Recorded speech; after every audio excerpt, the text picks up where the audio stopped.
Adam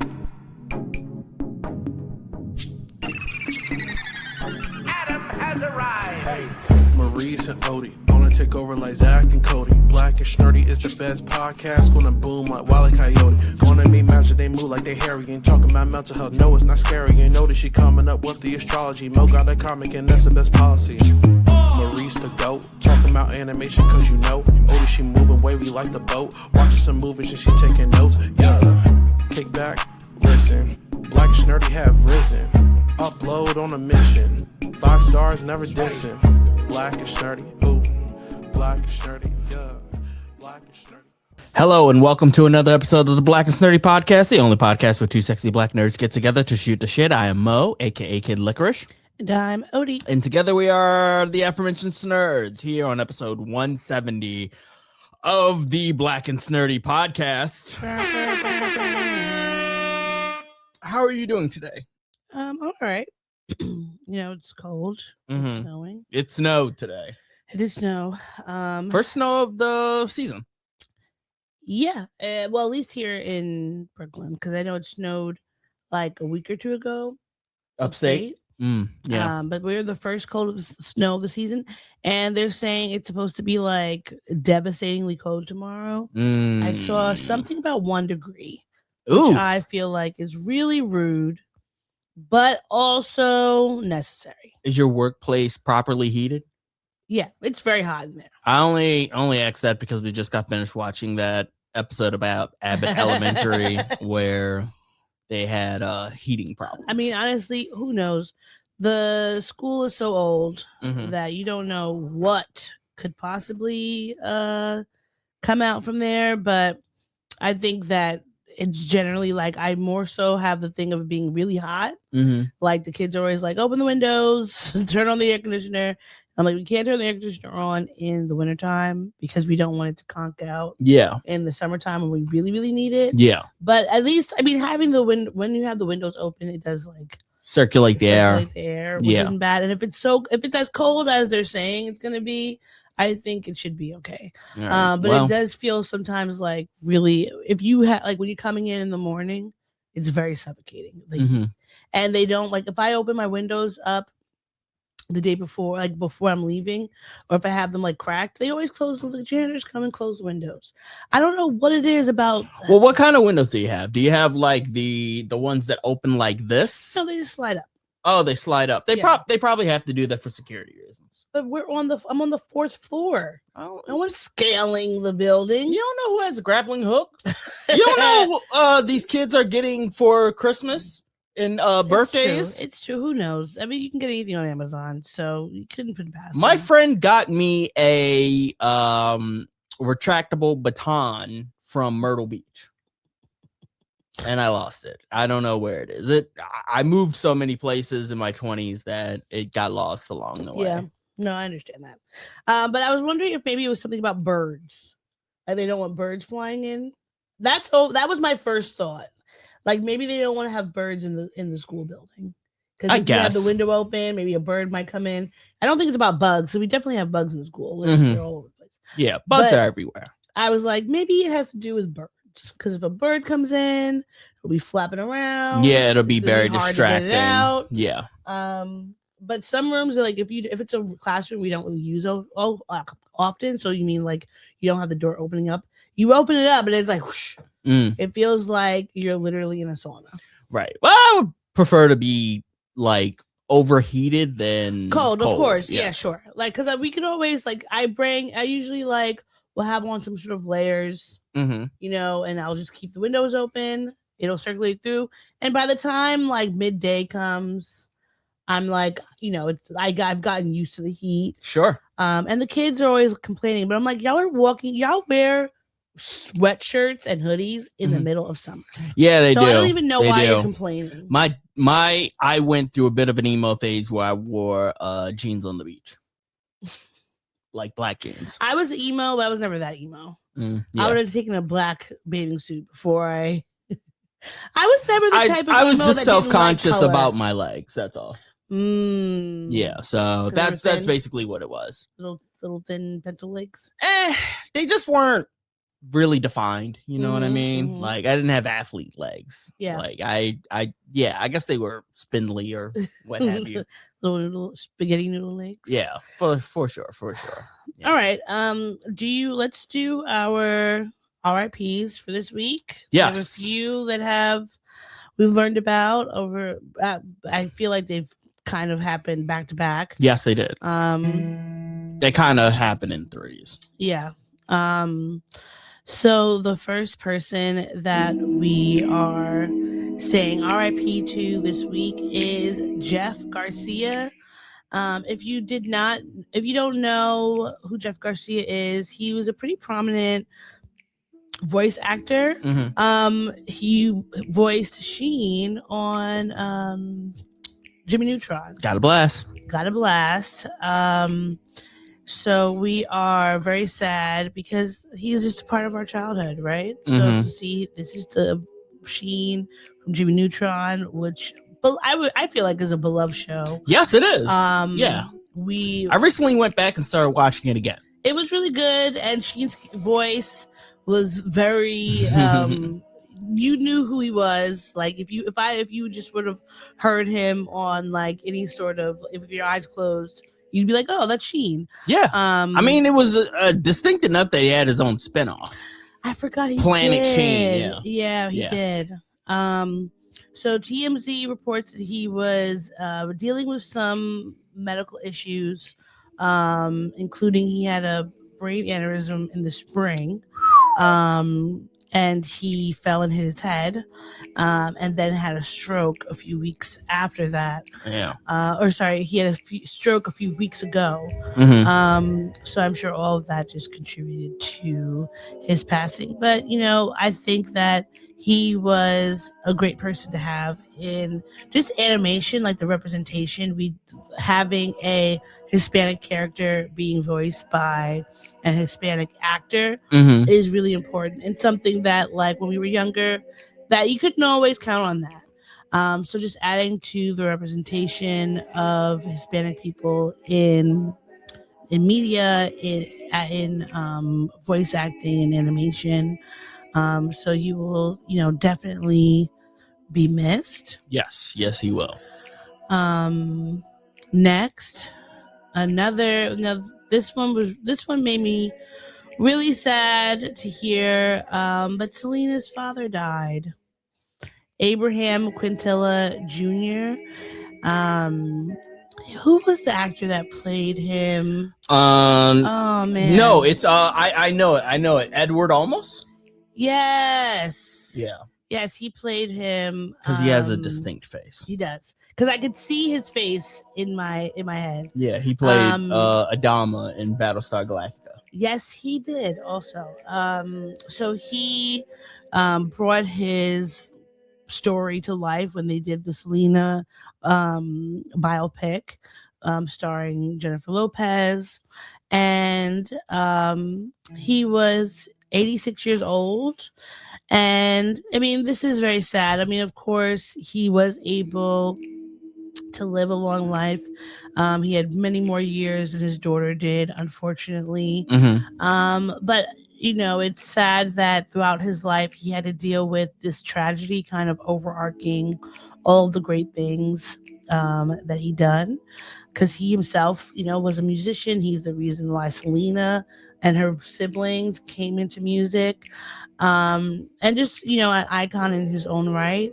But so much, especially in the last few years, because they've been having all these documentaries about the woman who was a part of Selena's fan club, who shot her and everything. And they kept having these different documentaries about her and about Selena, and it's like who did it, and etc. So there was some sadness that was like constantly being thrown at the family and having to relive the worst moment of their lives. Yeah, when you give birth to a big star like Selena, and they they not pass away, but they are taken from you in such a horrific way,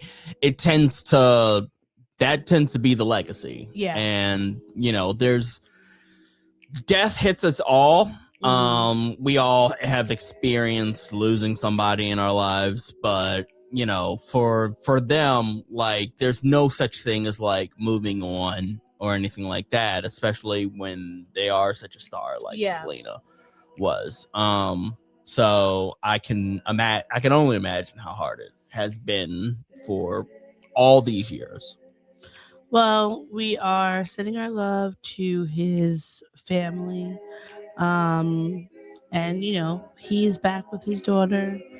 And so that is, if anything, a nice thought to have, that he has been reunited with his family. So shout out to you, Mr. Quintilla. Thank you for the music. Thank you for bringing Selena into our lives. And you will definitely be missed. And last, but definitely not least, Jim Ward. Jim Ward was a voice actor, famously known to me from Very Odd Parents. Yeah. Doug Dimmadome. Dimmadome, owner of the Dimsdale Dimmadome. I feel like this is a just equally as sad as Jeff Garcia, because another icon of our childhood. Fairly Odd Parents was and still is an extremely popular cartoon, and something that like everybody loved, everyone just enjoyed, and has, I mean, it's been rebooted, it's been syndicated, we have spin-offs and all of that, which is really cool. He was a very prolific voice actor. Like, he's done, I'm looking at his IMDb right now, and he's voiced a lot of, like, you know, additional voices, or like just he in both animation and video games. Like, he was actually a voice in Red Dead Redemption 2, which I'm playing right now. Okay, that's cool. Yeah, so he's lived a very active life as far as voice acting is concerned. Yeah, I think one thing about voice actors is a lot of times we will, of course, recognize their voice, but you don't realize how much they've done until you start maybe looking into them, because you'll be like, you'll be watching something, you're like, oh, that's so and so from this show, or whatever. Like, oh, that sounds like somebody. Exactly. You know what I mean? But they have such iconic voices, which honestly stand the test of time. They do this work. They're not seen in front of the camera, because I would never have been able to like look at him and be like, oh, I know who that is. Yeah, he was also Chet You Betcha from Fairly Odd Parents. Chet You Betcha. But he passed away, according to his wife, from Alzheimer's disease, which is really sad because he was only 66. Yeah, that's really young. That's really upsetting. But thank you for all you added to our childhood. Dimmadome will always be Doug Dimmadome. Owner of the Dimsdale Dimmadome. That's just, I don't think that if you talk to a millennial, that won't remember where that's from. Yeah. So thank you for what you gave to us in media and art. We're sending all of our love to you and your family and all those that knew you. So are you ready to get into this week's shenanigans and chicanery? I sure am. When you want a hot meal without a big deal, what are you gonna pick? Hot Topics. And we are back. Before we get to pop culture, we have a breaking news announcement to make. Well, this is really sad, and just this is a terrible story. We have a addition to RIPs this week. Before we started recording, and we were going over our stories, and we saw that there was a police investigation at Rob Reiner's house in Brentwood, California. Excuse me. That 2 people were found dead at the home, and they just announced that The two people who were found deceased were Rob Reiner and his wife, Michelle Singer Reiner. And they were allegedly killed by their son. I believe his name is Nick Reiner. This is really sad, and this is a terrible situation. Apparently, they had been, attacked by a knife. Mm-hmm. At 3:30 p.m. LA time, police were called to the home to provide medical aid, and they found Rob Reiner and his wife dead. If you don't know who Rob Reiner is, he's such a prolific and iconic actor, producer, director. He directed This Is Spinal Tap, Stand By Me, The Princess Bride, When Harry Met Sally. That's actually where he met his wife. And more than 30 years, almost 40 years. And then they went on to have 3 children, including Nick. Mm-hmm. And so Nick, I do not know much about him. He was Meathead in All in the Family. He was Meathead in All the Family. Yeah. I forgot about that. So his son Nick has apparently struggled for at least more than a decade with addictions, which he's talked about widely. He made a movie about his issues with addiction and homelessness. He actually made a semi-autobiographical film called Being Charlie, which he co-wrote. So this is really sad. Yeah, it's really sad. I think that, like, obviously anyone being murdered is sad, but when you're talking about being murdered by your own son, and we can only imagine what his son was going through for this to happen. Mm-hmm. There's, as of right now, we don't have any information as a regard to motive, but we can assume if his son had been dealing with addiction issues over the last more than a decade of addiction issues, perhaps something connected to that. But this is it's really sad. So R.I.P. to Rob Reiner and to his wife Michelle. Mm-hmm. And we're just sending our love and condolences to their family, because this is an unimaginable situation. So when we have more information, we will let you know, but we couldn't continue on without letting folks know that what happened. Yeah. Oh man, Rob Reiner is seemed like such a great guy. Yeah. He plays he's a new girl. He's Zooey Deschanel's father. Yeah. I feel like he's been in a bunch of stuff, so many things over the course of our lifetime. Like, I completely forgot about All in the Family. Mm-hmm. But from all, like, that's my earliest remembrance of him in, like, a show or a movie. But he's been in so many things. He comes from a, like, entertainment family. His father was a comedian, Carl Reiner. His mother was an actress and a singer, Estelle LaBoste. Yeah.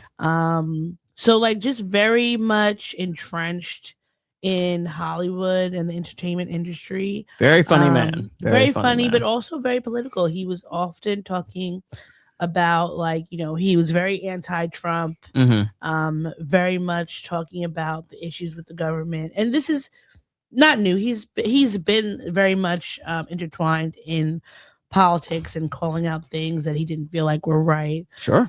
And that people were doing, regardless of who the president was. I definitely think of him of, like, what's his name? not Monty Python. Who did Mel Brooks? Mel Brooks, yeah. I think of him of like a Mel Brooks, for our, who was just outspoken, use satire to talk about things that were happening in society, and not afraid to say like, this is fucked up. Yeah. So this is definitely a sad day, for Hollywood.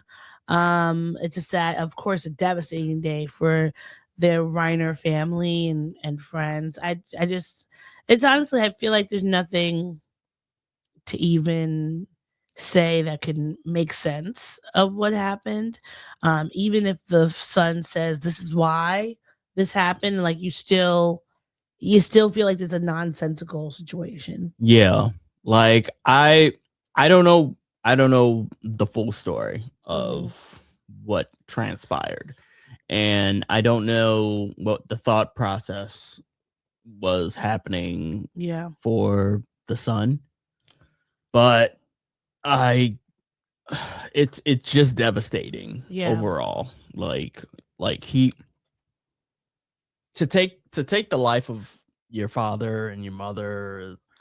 I don't know what that headspace is. It's too many things going.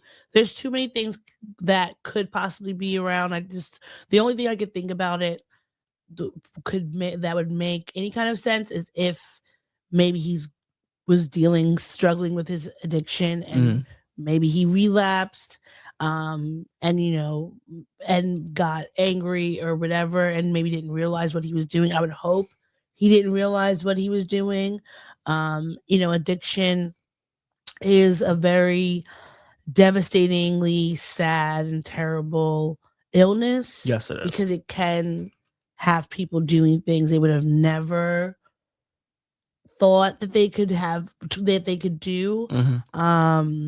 And I'm sure once he's in his right mind that this is going to be really hard for him to deal with. Yeah. And I just think of like, what is this going to mean for him, and his family? Like, how are your siblings going to be able to be there to support you in whatever happens from this when you have killed your parents? And also we don't know anything about what their lives were like in the household or anything like that. We just know from what we know of Rob Reiner, of his outward appearance. So you never really know what's going on within someone's home. But and they're survived by 3 other children. So he has 3 other ones? Yeah, 3 other children. Are some of his children in entertainment? Tracy Reiner, Rami Reiner, and Jake Reiner.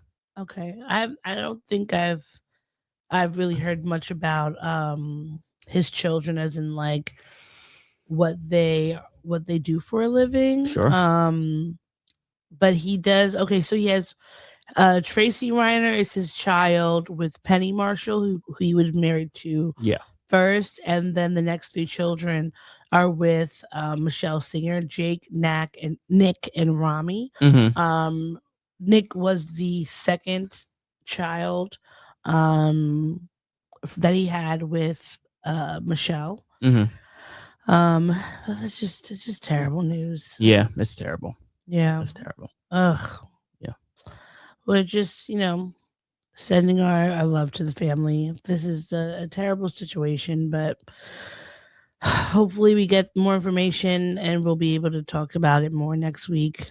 That's just what a downer. Yeah. What a terrible, devastating thing to happen.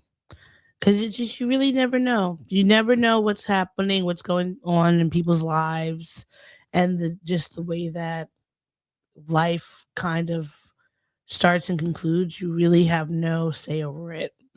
So, sorry to start our pop culture off so sad. It's been a hard week this week. There's today in itself. I mean, there were several shootings that happened. both in the United States and I saw in Australia. Mhm. It's just been a really sad day today. Yeah. Just a Today lot is of things happening. Today's not that great. But we're here. We're gonna try to switch things up a little bit. Yeah. And like power through. So, the first thing that we plan to talk about, we wanted to go through some of these lists that have been coming out recently about like we have it's the end of the year. It's the end of the year, so everyone's doing the wrap-ups. Mm-hmm. So first, do you want to do the top albums? No, let's do top movies first. Top movies? Yeah. All right. So, Variety put out the best movies of 2025. Sure. This past week. Mm-hmm. It has gotten a little bit of some pushback. Mm-hmm. I have not looked through the full list, so I don't know exactly what's on it. Yeah. However, I do know what's not on it. Yes, if you catch my heard drift. Loud and clear about what's not on it. Yeah. So I'm going to go through, I'm going to share so we can look at these movies together. So maybe talk about if we've seen any of these movies. Yeah, we'll see if we talk about if we've seen them. I'm curious because I honestly, this is fresh. I have not looked at the list. Me neither. So I wanted to just talk about it while we're looking at it to see like what we think, and go from there. So the first one is called. First one. Okay, the first one's Dreams. Did not see this. Did not see it at all. The synopsis says 17-year-old Johanne discovers love vicariously in the pages of a book, and when that overwhelming feeling toward another person strikes her for the first time, her instinct is to put it down in words. For a time, her heightened emotional state and adolescent obsession with a teacher named Johanna is a secret shared only with the audience. Little by little, as this shy teen lets others in, Norwegian director Dag Johan Hegard invites us to question how much of what we see and hear really happened and how much occurred in Johanna's head. I did not see this. Didn't see it either. I did not. I didn't even. Wasn't on my radar. I don't even know where was this. Did this have a United States theatrical? It's called Dreams release because I never saw it promoted or anything. Yeah, I didn't even hear about this. I gotta imagine that like a lot of the bigger movies aren't on this list. It's not to say it's not a good movie. I think that international. I'm sure movies it's a good movie. 100% need to be like considered. Yeah. But I just never saw anything about it. Dreams. Does it say when it came out? 2025. Yeah, well, yes, of course it did. It's this year, but when in 2025? Oh, hold on. I'm just making sure that this is the right Dreams that I have on IMDb. It should be someone named Joanne. I don't know if that's. I don't think this is the right one. All right. Dreams. More popular name matches. Dream. Man, there's a lot of Dream movies. So. All right. Well, we can't find it on IMDb right now. Let's go to the next one. Yeah, let's go to the next one. The next one's called Suleiman's Story. Operating an urgent, ripped from reality style of the Dardenne brothers, French director Boris Lodjikine focus our attention on a single intensely relatable example of Europe's immigration crisis. An earnest, if not entirely honest, Guinean refugee seeking asylum in Paris. The film reveals a far less romantic side of the iconic city, exposing challenges that I'd never considered, how those without papers must pay exorbitant fees to opportunistic middlemen, for example, or the daily struggle for a place to sleep. Sounds interesting. It does. It looks, I mean, I feel like French movies are usually really, really good and have like really like deep stories in them and really well shot and well acted. Mm-hmm. So that's cool. I mean, I did not see this. It looks like it premiered at Cannes. Mm-hmm. Cannes. I always do that. At Cannes, which means it had like a really big release, but it just didn't come out until like maybe a lot of theaters. Yeah. All right, now one battle after another. Now this one I've been wanting to see. I've heard about this. Yeah. I've heard really good things about this. Don't know what exactly it's about. I know a lot of the people in the movie. Sure. But do not know what the movie's about. Really? Like, I don't know if it's supposed to be like just kind of, is it like a not supernatural, but like fantastical realism type of movie, or what?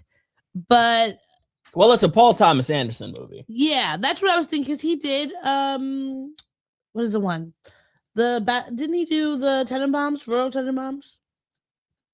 That sounds correct. He did There Will Be Blood and Punch Drunk Love. Okay, all right. And wow, he directed a lot of Haim stuff, Haim music videos. Yeah, Punch Drunk Love. Man, he has a Boogie Nights. Yeah, that's I love Boogie Nights. Yeah. All right. So they say in a more classical movie, Bob would be the one to save the day when Lockjaw naps his daughter, Willa. But part of the joke here is that Leonardo DiCaprio's character, once a resourceful member of an idealistic anti-government group, is too brain-sozzled from years of indolence and drug use to be of much help. Bob always 2 steps behind, whereas Willa proves clever enough to defend herself. Though every scene remains seared in my memory, my favorite occurs between DiCaprio and Tiana Taylor as Willa's independent-minded mom when she walks out on her family. The moment, a clue to where the film's soul really lies, a complicated portrait by Anderson of his experience of fatherhood. I don't think he did that movie that you said he did. Which one? The Royal Tenenbaums? No, that's not him. That's not him. Okay. Well, this one I've heard a lot of things about, both good, bad, and in between. Mm-hmm. So I mean, I would watch it. I think that it might be streaming now. Wes Anderson is who you're thinking of. Okay. Not Paul Thomas Anderson. Okay. Yeah, different Anderson. Next one, Sound of Falling. Do not know what this movie is about. I have not heard of it. It looks like it's probably European. Mm-hmm. It comes from Mashka Shalinsky. Mm-hmm. This one looks like one of those period pieces that will probably be daunting. So it's based in a single location, a rural German farmhouse, seen through the eyes of multiple generations, which could be really good or it could be boring. Yeah. Honestly, it's one of those things. It could go either way. You quite really frankly. never know with those type of movies. But okay. 28 years later. Now, this one we've tried to watch. We did try. We made 28 minutes into it before I said, I have had enough. Not because it wasn't good, but it just was too nerve-wracking. There's too much. It's a lot happening. It's a lot of, like, terribleness. Similarly to that zombie show we tried to watch, Black Summer. Did we try to watch Black Summer? We did. We got a few episodes in. Did we? I was too anxious. Because I've been wanting to watch that with you. We watched several episodes, and it was too real for me. It just was really, really stressful. Gotcha.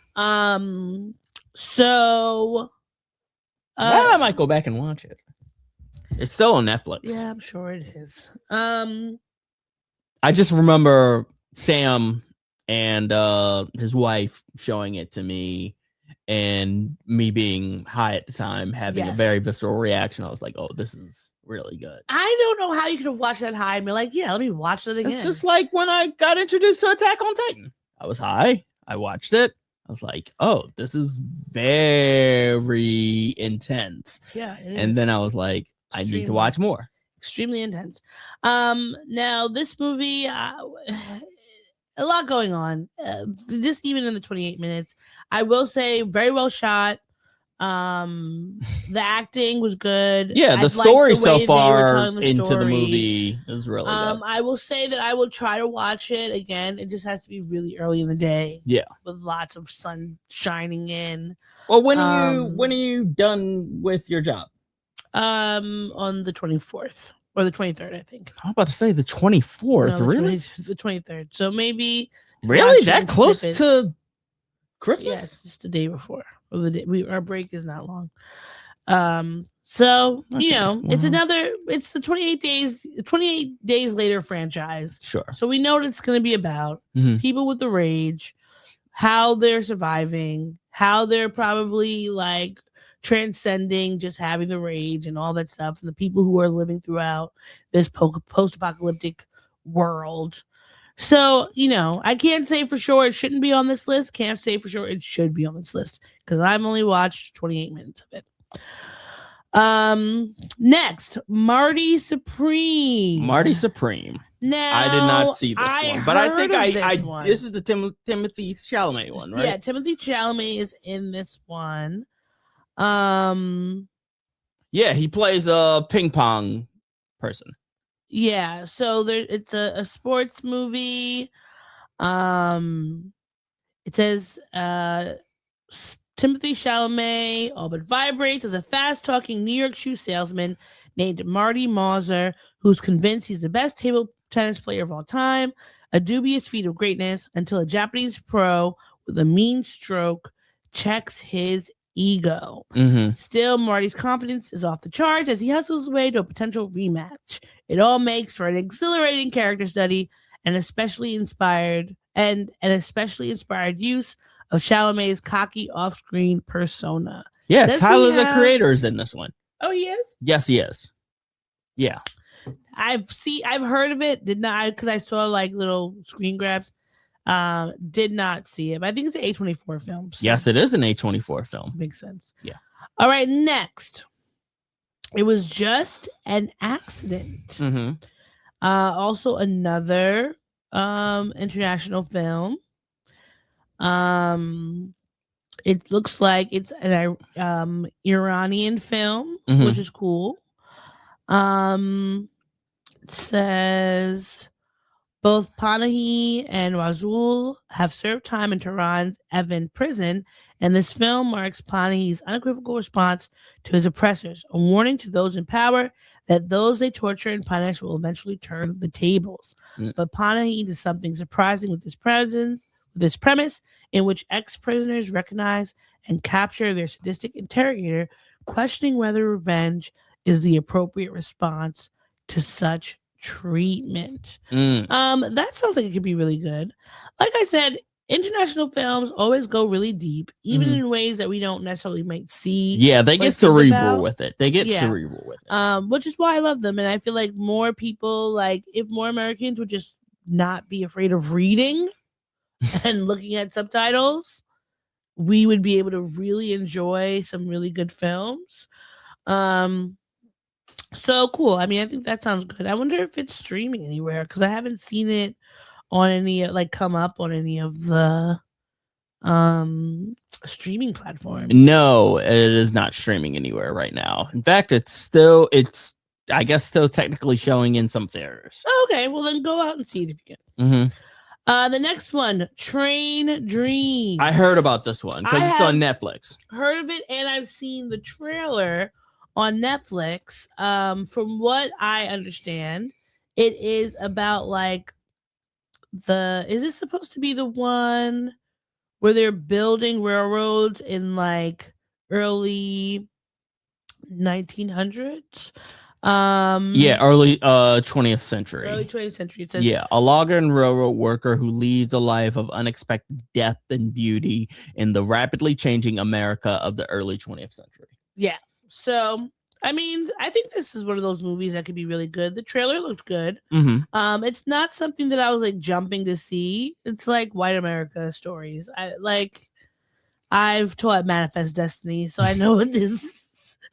I know what's going on. Yeah. But also, it's not to say that it can't be really good and maybe really interesting. The actors in it look really good. So, why not?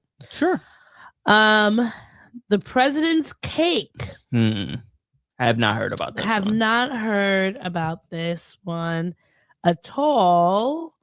Says drawing from memories of his own Mesopotamian childhood, writer-director Hassan Hadi centers his 1990s set period piece on a peasant girl named Lamia, who is given the responsibility of baking a cake in honor of Saddam Hussein's birthday.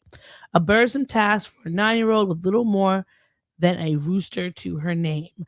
But Lamia is clever, teaming up with a pocket-picking schoolmate to collect the necessary supplies in a film that unfolds with the same observational, humanistic sensibility of the best films being made in neighboring Iran at the time. All right.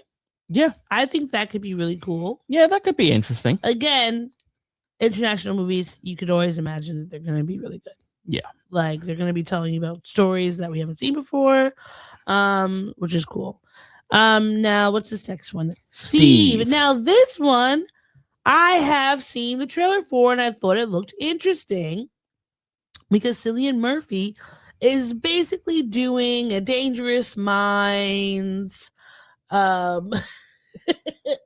Dangerous Minds type of story. Do you want to read the IMDb? Follows head teacher Steve battling for his reform college's survival while managing his mental health. Concurrently, troubled student Shy navigates his violent tendencies and fragility, torn between his past and future prospects. It's on Netflix. Yeah, it is. I keep seeing the trailer and I was like, oh, this looks really good. Yeah. One of those movies that'll be like interesting, sad, probably a little funny. And Cillian Murphy is a great actor. Yes, he is. So it's one of those things where I'm like, oh, all right, that doesn't sound surprising that it would be on this list. Lil Sims is in it. Wait, why is it switching again? What, Lil Sims? No. Okay, they're having multiple people give their list. All right. So we already talked about One Battle After Another. We already talked about Marty Supreme. Okay, so this is a compilation of different. They have a bunch of people doing. Okay, but some of them are the same movies. All right, so I guess let's go through see which new movie. Well, not newer movies, but ones like that they haven't mentioned. Yeah, Sentimental Value. I've seen the trailer for this one.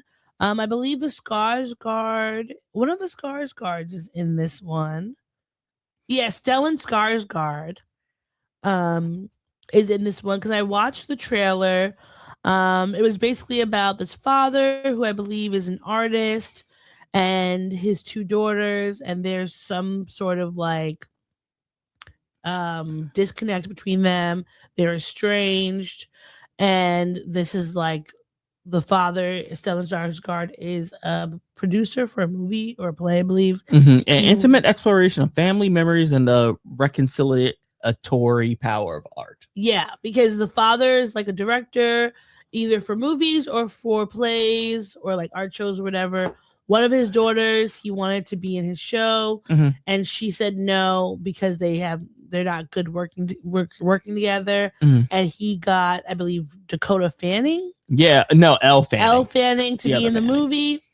And then it's like talking about the relationship between the girls and their father. Okay. So it looked good. It looked like it would be something that would be fun to watch. Begonia. Oof. I have not watched this, but I did hear good things. So if you can't tell, Begonia is starring Jesse Plemons and what's her name? Emma Stone. Yeah. So I watched the trailer for it because I kept seeing it around on the like little kiosks and stuff in the train station. And apparently Emma Stone is like this high-powered executive CEO. Jesse Plemons and this other man kidnap her because they want her to admit she is an alien. Yeah, 2 conspiracy-obsessed young men kidnap the high-powered CEO of a major company, convinced that she is an alien intent on destroying the planet Earth. Yeah. Yeah, this one looks crazy. Yeah. Isn't she married? No, she's not married to Jesse Plemons. That's Interview with the Vampire. What's her name? From Jumanji. Which Jumanji? The original Jumanji. Okay, so not the new Jumanji. No, the original Jumanji. White woman. Who is the woman from Jumanji? It'll say who he's. Oh, Kirsten Dunst. Yeah. Kirsten Dunst. Yeah. Really? Okay. Good for them. All right, this next one, Wild Diamond. Never heard of it. Nope. I don't know who's in it. It looks like it might be a Foreign film. Yeah, it's a French drama telling the story of Leon, a 19-year-old glam train wreck who's in the thrall of the false gods of social media and reality TV. Mm-hmm. Leon preens and twerks and taunts her friends and posts her selfies.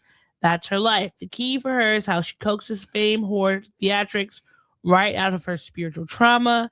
She puts on a show for the world because authentic is what sells, and Malu Kahisbi inhibits her with a surly dynamism that sears the screen. Yeah. Sure. I'm sure this is interesting. Sure. Yeah. I've never heard of it. Mission Impossible, The Final Reckoning. I knew this was coming out, but did not watch it. Mm-hmm. Not because I didn't want to. I just didn't have the time. I don't even remember when it came out. But Mission Impossible movies are. I always like seeing Tom Cruise run. Yeah, and I always loved Mission Impossible because my dad loved Mission Impossible. Mm-hmm. So we would whenever if that movie came out during one of his weekends, I knew we were gonna go see it. Sure. So I'm sure this one was probably good. Who knows? Tom Cruise is a pretty good actor. I think even with his Scientology shenanigans. Well, it's on Paramount. We can watch it. But now it's like this is supposed to be the last one. Movie. Are we sure it should be on this list? I mean, it's the final reckoning. So, all right. I think at this point, Tom Cruise has said, "I'm getting old now." Yeah. To be, hanging on to airplanes in real life because he does all of his own fucking stunts, and it's like we get it, Tom. You're tough. Like you're a courageous, brave man. Yeah, why not? Next one, Lurker. This is by Alex Russell. Mm-hmm. A sleek and unnerving parable of the pathology of celebrity. Theodore Pellerine as a hanger-on who would do anything to hang on because of a performance that lays bare the reptilian underside of wide-eyed fan worship.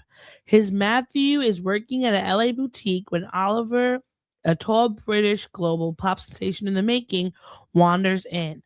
Matthew knows just how to play him, but he's so crafty and innocent about it that he fools the audience as much as he fools Oliver. And these two are soon engaged in a mutual dance of optimism that's as head-spinning as the mixed media universe that makes it possible. Oh, Zach Fox is in this movie. Oh, I love Zach Fox. Yeah. Never heard of it. Weapons, finally. Something that we both watched. We've seen this. We loved this. Yep. It was really good. It was very well made. Very well acted. It was scary. I really liked it. In the grand scheme of things, it wasn't that scary. It wasn't. I would watch it again. Yeah. This is the type of scary movie that I like. Not super graphic.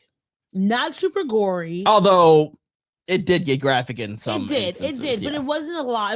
It wasn't like gratuitous. Yeah. Which I appreciate. Except for that ending. Yeah. Well.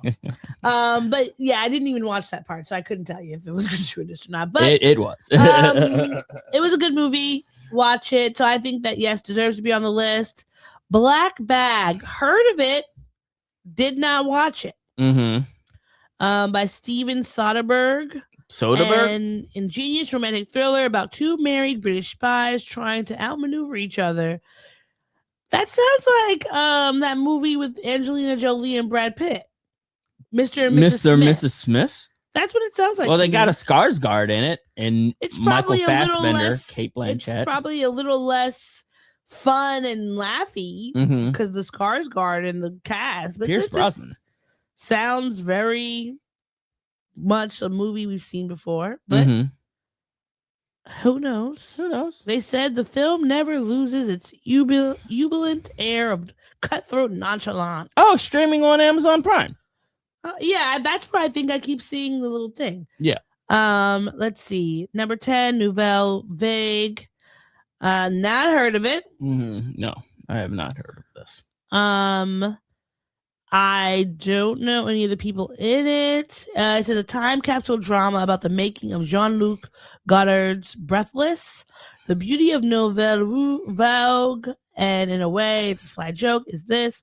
Linklater literally stages the movie as a hermetic, you are there diary of what Goddard did each day on the set, and the reason for that is that Breathless found its very meaning in the way it was shot, made up on the spot, drawn out by boulevards and cafes of Paris, staged as a put-on gangster movie that made the put-on feel like a fourth dimension of reality. Mm-hmm. All right. Maybe. It's very maybe. Is that it? That's all the 25 best movies of the year? I guess so.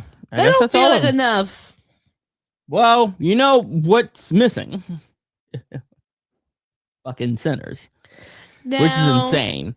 Which actually makes sense because Variety was the one that underreported Sinners in the beginning, and they got all that flack for but it. is that why they're not putting it on this list? Because they got called out for trying to talk about its budget literally the day it came out, and then it blew it out of the water, like financially, and made it look stupid. Critically, I feel like it just was everything about Sinners has been so, like, people have just been blowing it up. Like, we love it. They had another theatrical release at Halloween because of how well it did, and people wanted it back in theaters so that they could spend another $25 a ticket for an IMAX 70 millimeter viewing.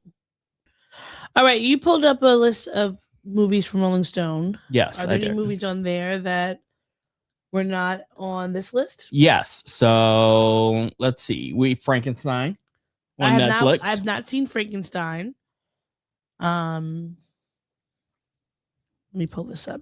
Caught by the okay. So you pull up Frankenstein. I'm just gonna go through the list. Caught by the Tides. Never heard of it.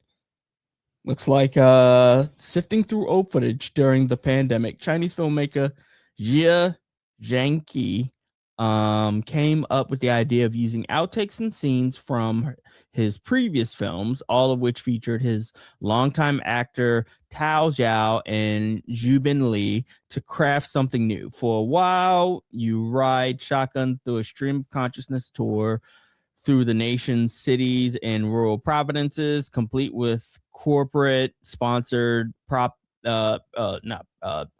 corporate sponsored pageantry and personal strife. It's only when you get to the final third of the movie that Jia drops the hammer and you suddenly realize that what felt like a freeform slideshow of China's prosperity in the early 21st century has been carefully crafted to break your heart. All right. That could be really good. The Phoenician Scheme. This one I kept seeing a lot. I did see a lot of like that. A Wes Anderson movie. Yeah, it is a Wes Anderson. It is movie. a Wes Anderson movie. Yeah. So I mean, it had a star-studded cast. It is one of those Wes Anderson movies are always a mixture of like realism and weirdness. Kind of like a period piece, I'm assuming. But it looked good. I know people have been talking about this one, so I feel like it should probably be on the list, but I would have to see it to confirm. Yeah. But I did see a lot of it being talked about, and it was promoted heavily. So I think it's streaming right now. Is it? I think it is, because I feel like it's been like on a coming soon to streaming thing that they do on like Netflix or whatever. But it's what I like Wes Anderson movies, so I would be like, I'd watch that. Yeah, me too. Yeah. Just for some interesting, not usual movies. On Becoming a Guinea Fowl. Oh yeah, it's on Prime. Okay. Rungano Nyoni's follow-up to 2017's I'm Not a Witch starts with a woman named Shula coming across a dead body in the road. The fact that she's dressed exactly like Missy Elliott from The Rain, super duper fly video, down to the silver helmet and puffy black jumpsuit, shows you that Nyoni has a wicked sense of humor. The revelation that the corpse is Uncle Fred, a well-known pedophile who chronically abused the village's young women for years without consequences, demonstrates that the movie is also not fucking around. Okay. A pointed take on the social protections we afford predators to avoid awkwardness, the unnecessary shame shared by survivors, and the need to call out complicity and speak out regardless of such stigmas. I did not know. I've seen this movie being promoted. Mm-hmm. I've heard people talking about how great it was. I had no clue that's what it was about. This is what it was about. Me neither. Like, this is the first I'm hearing about this movie. I've seen so many people talking about it and literally couldn't have told you it was about that at all. Oh, well, it's on HBO Max. Yeah, I wouldn't mind watching that. Yeah, me too. Orwell 2 + 2 is 5. Big Brother is watching you. Big Brother is watching you. Okay. So that looks like it's a documentary film. Look at George Orwell kind of movie. Yeah. By Raoul Peck. I didn't know that George Orwell worked in the British police force in Burma in the 1920s. I didn't realize. I wouldn't be surprised. But I mean, Animal Farm in 1984, the movies and books of his that I have read, and I think that everyone has used throughout since they came out as a great way of talking about culture and society and like government, etc. Mm-hmm. So I would be interested in seeing this. I love when they do look deep dives into artists and writers like work and who they were, so we can go outside of just like the person we know as like this creator, but like who they were as themselves. Yeah. So that sounds like it'd be interesting. Next is Best Wishes to All. I have not heard about this one either. A foreign film. A young woman navigates to discover within her immediate family only to find much more. What? That's what it says on IMDb? Yeah. A young woman navigates a discovery within her immediate family only to find much more. Well, it says there's something strange going on in a quaint house in the countryside where a Tokyo nursing student is visiting her grandparents. They seem a little too cheery at times and completely checked out at others. Grandma keeps asking if her darling is happy. Strange noises keep echoing throughout the house after dark. The young woman doesn't feel safe here, and that's before she spies a fat, middle-aged man in dingy tighty-whities crawling past the kitchen doorway, his eyes and mouth sewn shut. So is this kind of like a horror thing? It seems like it. Suspense thing. This is Yuta Shimotsu's debut feature. And it's been going around the festival circuit. So, hey, Japanese horror films are always really good. So they're always very scary. Yes, they are. The way that they shoot them, the acting, psychological horror, all folk that. horror. It's a lot. It's a lot going on. All right, 13 Universal Language. Not heard of this. Yeah. It looks like Parisian. No, it says Canada's Canadian writer Matthew Rankin is giving a vintage Iranian kid-centric drama complete with subtitled Farsi dialogue and a visual vocabulary akin to the 1970s Abbas Kiarostami, and set the whole thing in the snowy, super banal suburbs of his hometown, Winnipeg. Well, that sounds interesting. Not heard of it, and I have not heard it being talked about, but also does not mean it's not good. Eddington. Yeah, Eddington. Watched the trailer for this one the other day. Yeah, it's currently on. I want to watch this so bad. It looks good. Yeah, I want to watch this really badly. It's on HBO. I might watch it tomorrow. And it has Joaquin Phoenix and Pedro Pascal, who are. It's like it appears to be during the time of quarantine and lockdown in this small town. Joaquin Phoenix is a sheriff. Pedro Pascal lives in the community, and it's talking about like what's happening during the quarantine and how people were fighting with each other. It seems like a mixture of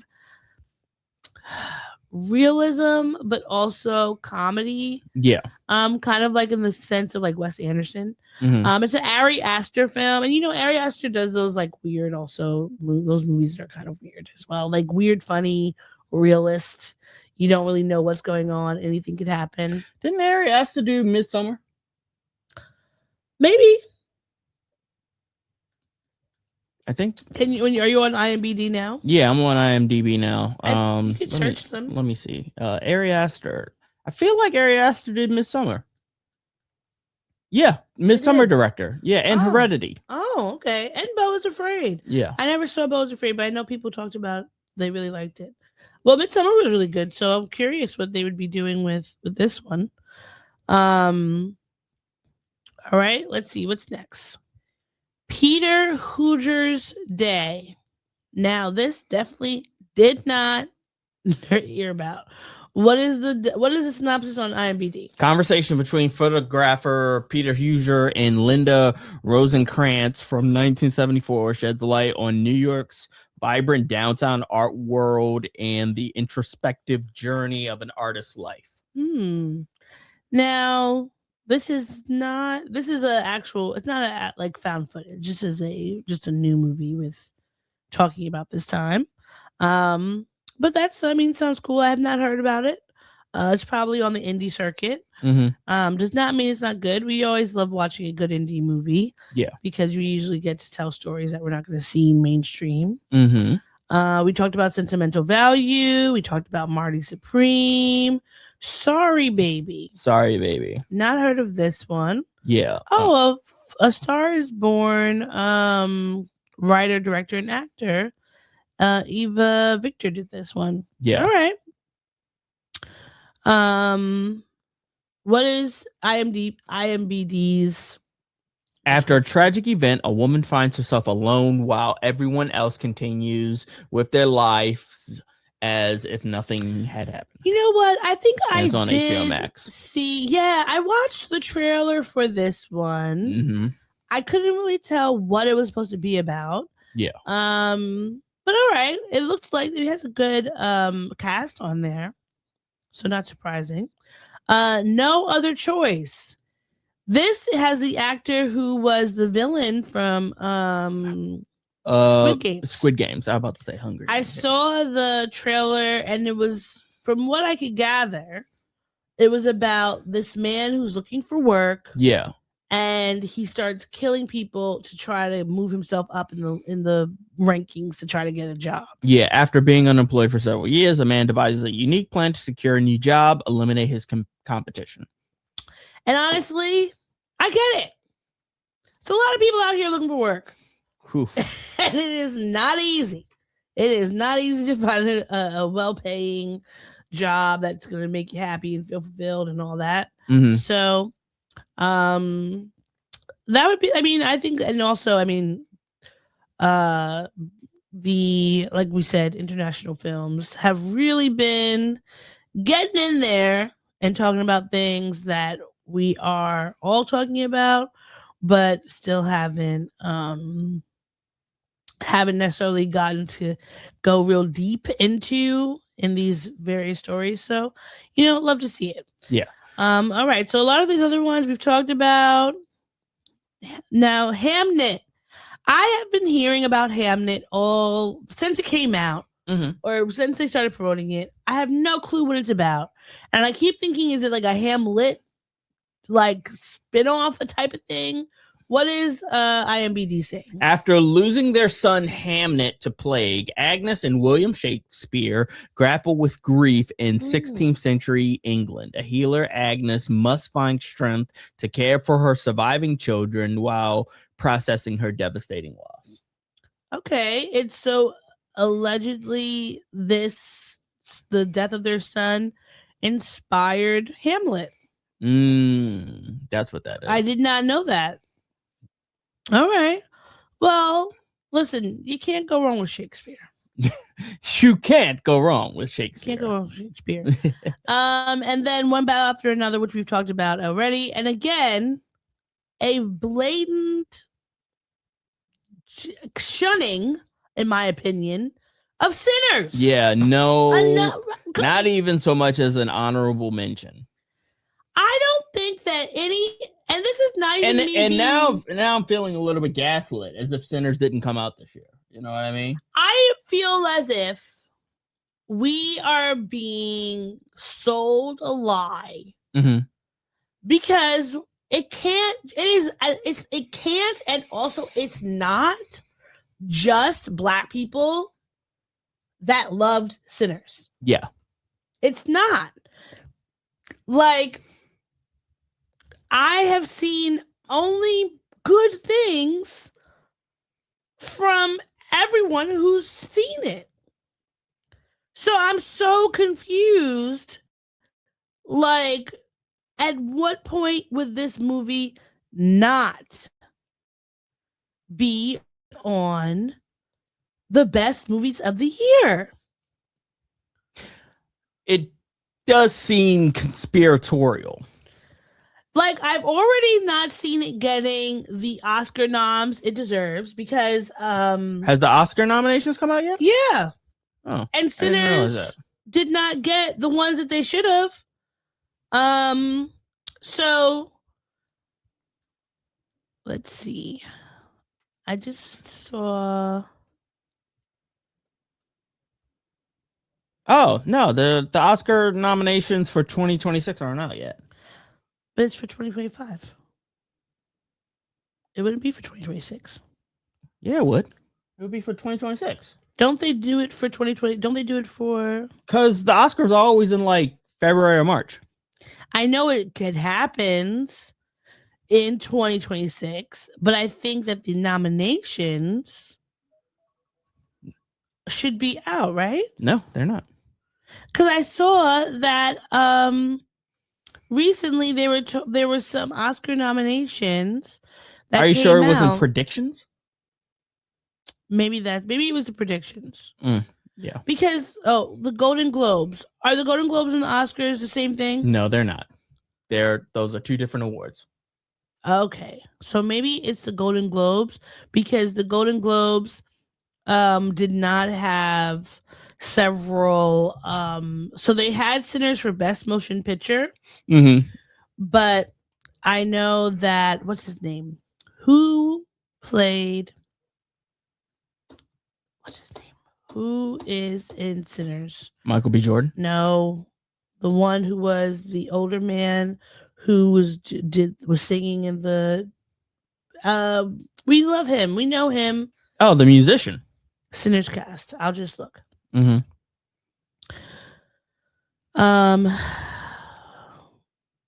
is why I hate using these stupid things because they don't show things properly. Delroy Lindo. From what I looked at, he was not nominated. Michael B. Jordan was nominated for Best Performance by a Male Actor. But what's her name? What is her name? Who? Wunmi Mosaku was not. I mean, really, nobody was besides Michael B. Jordan was nominated as part of the cast, which is crazy. Like, I feel like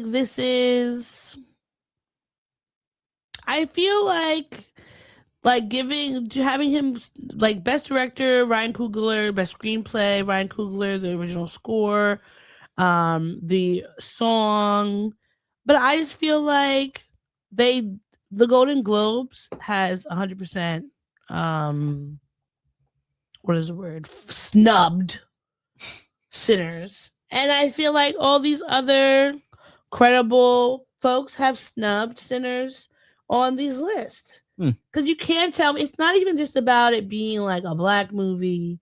It's not about it being a really popular movie. It's the fact that it was an amazing movie. It was a very well done movie. It was a very well done one movie. of the best.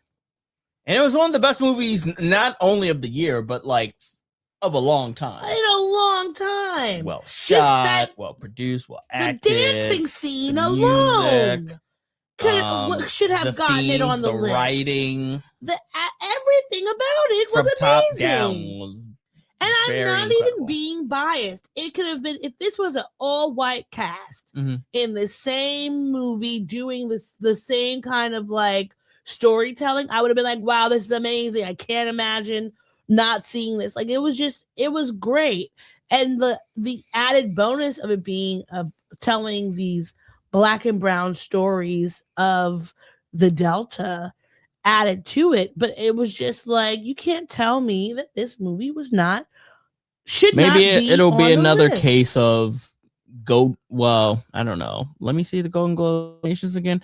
I'm about to say maybe it's Golden Globe so white, but they're always so white. They're never giving folks what they deserve. Let's see. I'm looking for best actor or best performance by a actor.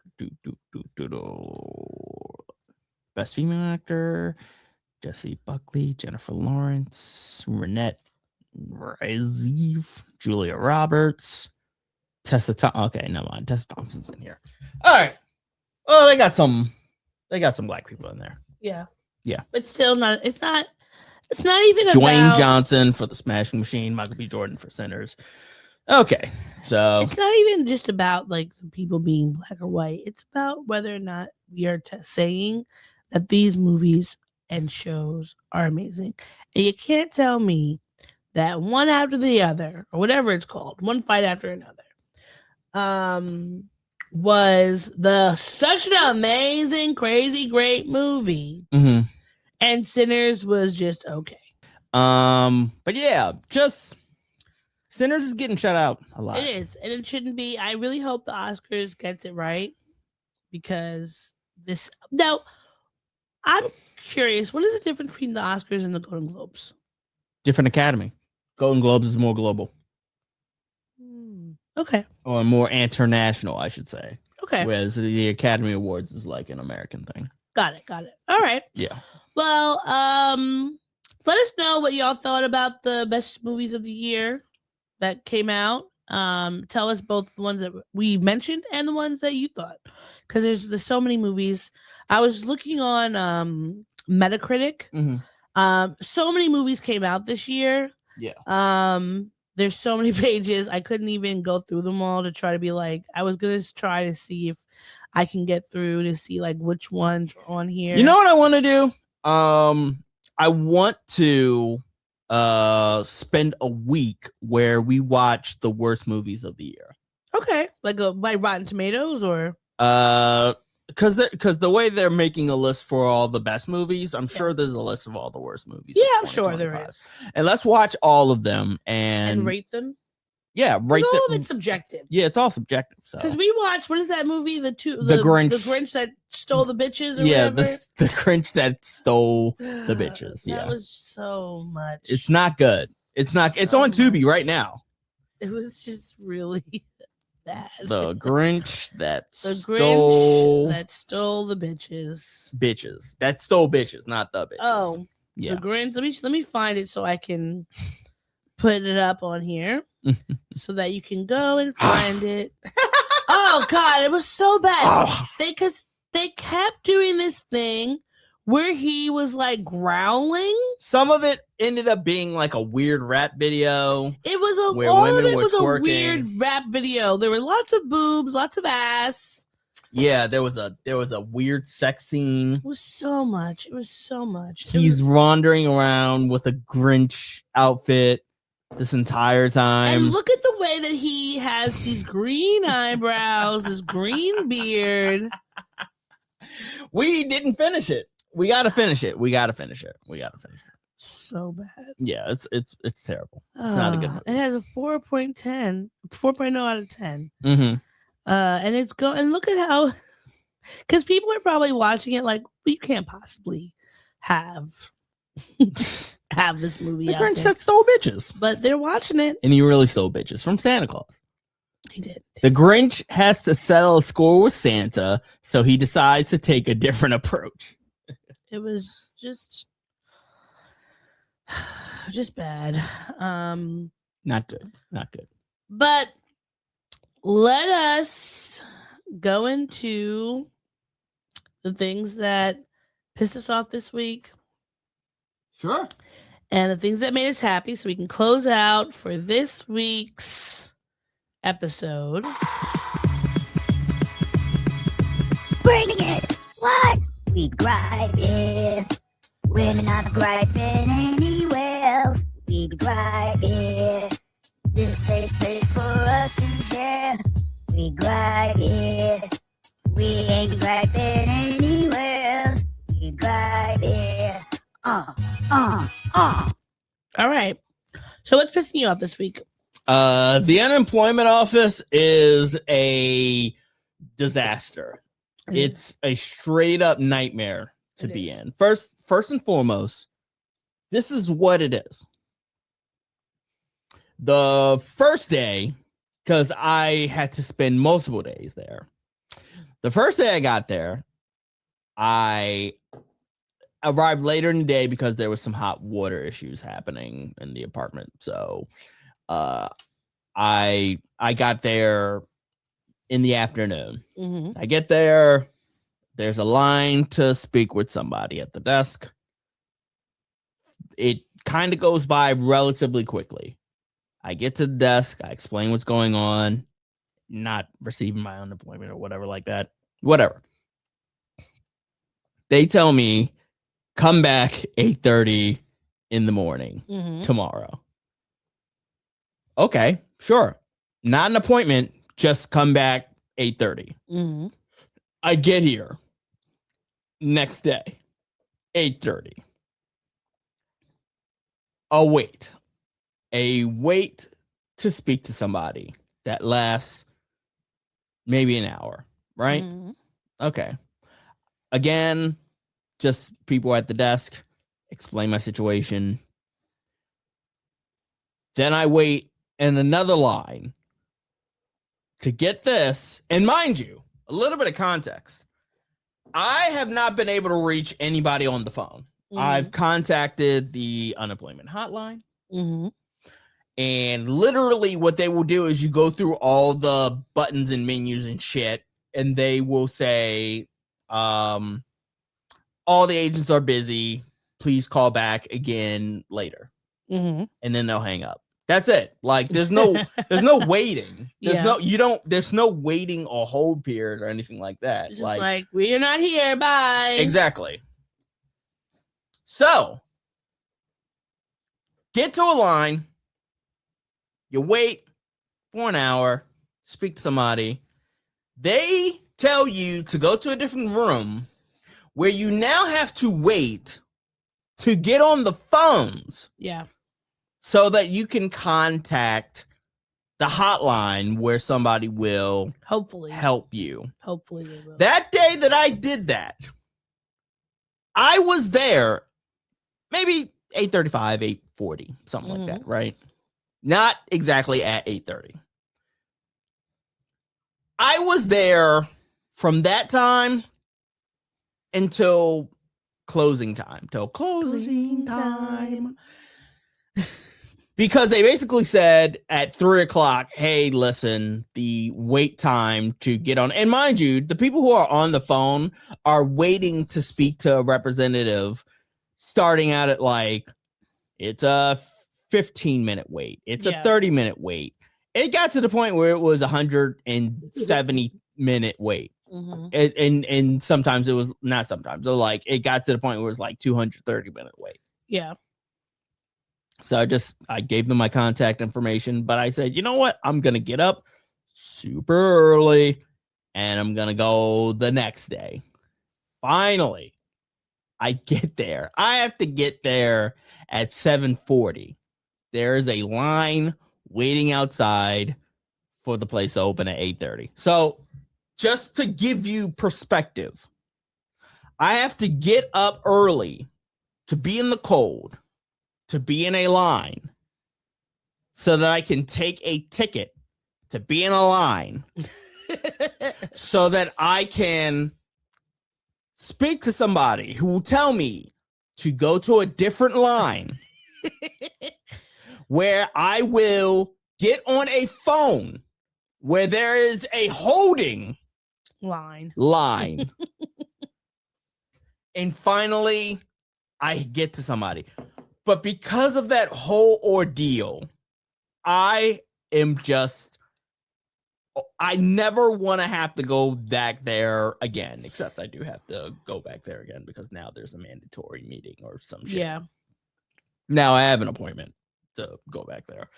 But New York unemployment, y'all have to do better. Yeah, unemployment. It's depressing in there. It's so many people who are on unemployment, so many people who are in need of help. And we just are, it's just like they're inundated. I don't know why they don't just do this thing where it's like, I have T-Mobile. And so when I call them, if I have some issue going on, if there's a long line, they'll be like, oh, we're going to take your number. You just press 1 or whatever. We'll call you when we can get to you. But that's why what can't everybody do that? That's what they do at 3:30 that second day. That's what they did to me at 3:30 that second day. They said, hey, if you fill out this form, and it's not even a form, it's a little strip of paper, just like name, email, whatever. Yeah. And mind you, what they do is they send you an email, and then they say that email says, like, can we call you today?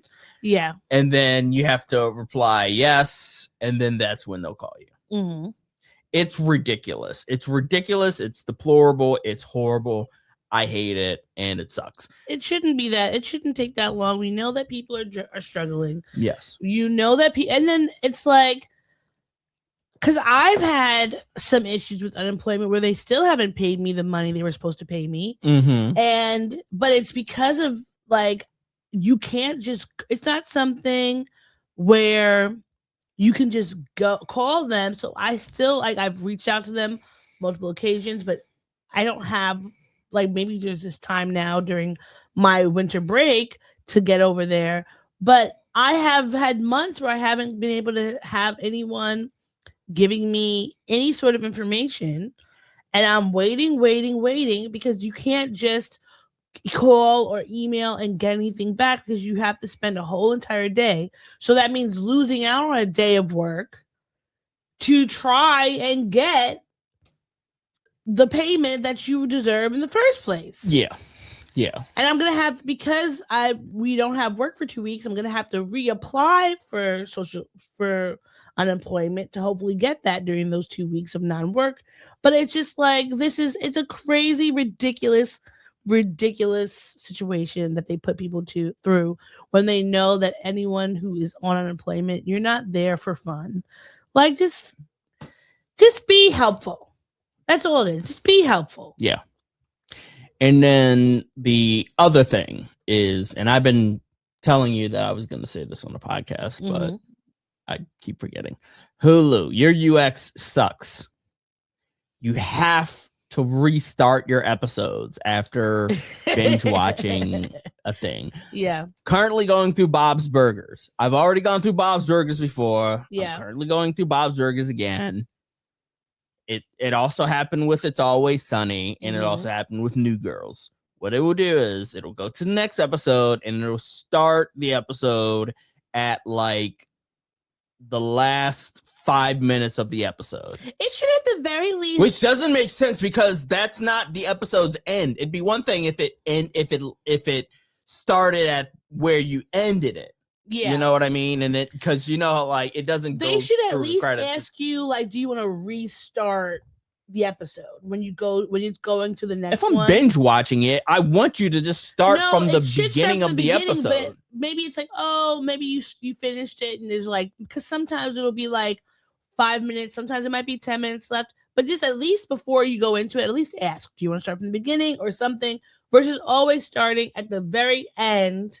Before, because remember when we were watching King of the Hill was doing that. Yeah, it was. It's very annoying. And it was doing that for Always Sunny as well. So Hulu, get your shit together. I'm sick of this. It's what I have to do while I'm unemployed. Odie, what's pissing you off? Well, what has pissed me off this week, and this was, well, no, I won't say it's minor because it was a big enough thing for me. On Friday, we had an opportunity to go see the Yankees. Mm-hmm. Well, I should say that we were told we were going to be able to go to like this Yankees event at Yankee Stadium. They're going to have gifts, food, the players are going to be there. It's like this whole thing where they are, bless you, they're doing this thing for kids in the city. So they were giving out tickets to different schools and to come for this event. So when I read it was that it was going to be kind of like intimate, maybe like, you know, we get to sit down, have a talk, like take pictures, etc. Really, it was like we came in, they gave us hot chocolate, they gave us a hot dog in a bag, and we walked through this kind of winter wonderland. Hot dog and a bag? You know, in a bag, in a brown paper bag. They gave us a hot dog, a bottle of water, and a sugar cookie. So it was hot dog in a bag. Yes. Hot dog in a bag. We walk kind of, and now I don't know if you've ever been to Yankee Stadium, but if you have, you know, like when you come in, like it's a big circle. So we just basically like were sent through one of the little areas where you'd walk in where the concessions are. They had this whole area that had been decorated. It was really beautiful. We come in, they have all these gifts. There was Santa Claus there. There was a reindeer, a person. They were all people dressed up in these. And then they had all these gifts. Now it was like you get a ticket, you get a gift, and then you go from there. Now on both sides of where we were, it was like one of the like little waiting areas. So it was huge. There was gifts on both sides. When we came in, we didn't know if the gifts on each side were different or not. But we were just like looking around. We had our students with us. And the students, it was really sweet. They were looking for presents like for their siblings, which was really nice. And so like they were really like, oh, like they were really intentional. Like, oh, I saw this, but I think I want to get this for my sister, this for my brother, etc. Sure. And so as we were getting towards the end, we were thinking we were going to go on the other side to see if there were more gifts. And one of the students, he had gotten this really cool gift for his sister. And I was like, I had an extra ticket and I had my ticket and I was like, do you want to get a gift for yourself? And so the other chaperone who I was with, they had just walked right outside the little like the entrance. And so I was like, oh wait, come back, because I wanted to make sure that you got your gift. And this fucking security guy is like, no, you gotta go. And I was like, I'm with, these are my kids that I'm with. It was only 3 of us. We didn't have a huge group. And he's like, no, they just left. They gotta go. And I'm like, I just left. They just walked out of the thing. They're not even 5 feet away from me. He didn't get his, so I want to make sure he's getting his gift. So he's like, oh, well, once you walk out, you can't come in. But like, we didn't know that we could not walk around to the other side from that entrance. They didn't say moment you leave from here is like you're pushed out or whatever. And he's literally, I'm the chaperone on this side, he's on that side, and I'm just telling him to come back to me. And so he's making this whole stink about, well, everyone should have a gift. If he don't have one, like, you know, you can't leave, He won't let him come back. So I just was like, whatever, I'm going to leave because I don't want him making a big deal out of things. And the other chaperone was trying to be like, they were waiting with her, like, we're just coming to get the things. He was being an asshole. And I just feel like this is a Christmas holiday gift giveaway. There's so many gifts here. The child is here to get something. Like, why are you being a fucking Grinch? Yeah. And it's not like a Grinch who stole bitches. And it wasn't even like there was a Grinch who is a bitch. Yes. And it wasn't like there was so many people behind us where it was like we were holding up the space. He had just literally just walked right out because they're kids. They don't know anything. They're just all of us are just walking around. We thought the way that it was presented to us was as if there was going to be multiple things we could be doing in the space. Sure. So there was it was ill-defined. Yeah, we had no clue that the moment he steps right behind the gate, that it's going to be like, oh, you can't be in here anymore. And the guy was just being an asshole. Like, you see, we're with these children. Like, calm down. It's not that big of a deal. Mm-hmm. Let the kids get their gift and go. That just pissed me off so bad. And I wish I would have seen his name on his name tag so I could call him out. Because I'm just like, you're really being an asshole and for no reason. Sure. You know? But that was it. That was all that really pissed me off this week. Okay. Well, let's change gears and talk about the things that made us happy. I'm the baby merchant.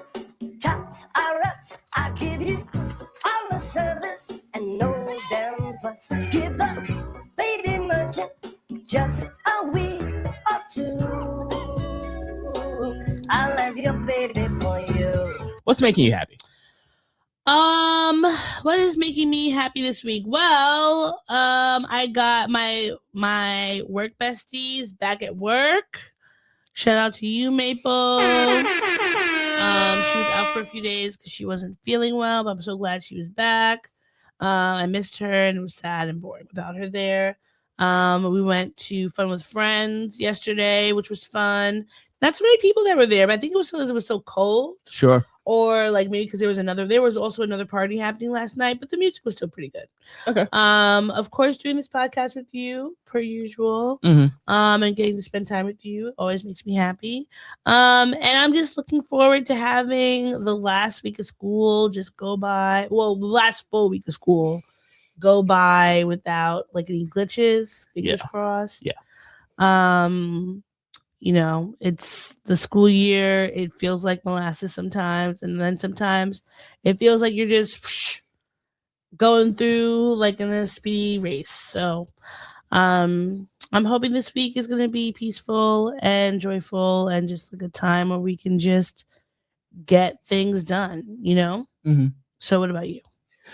Well, for me, got a job lead, so that's good. Doing this podcast with you is good.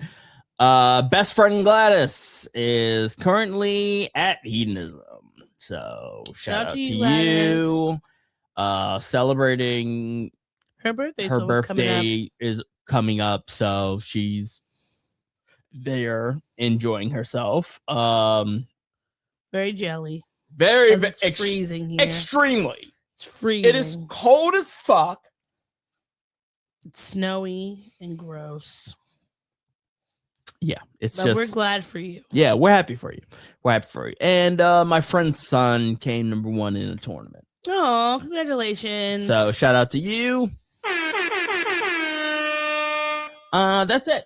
So that's everything from me. Mm-hmm. And if that's everything, then that's everything. We will be. Oh, oops. Sorry. Should have did that.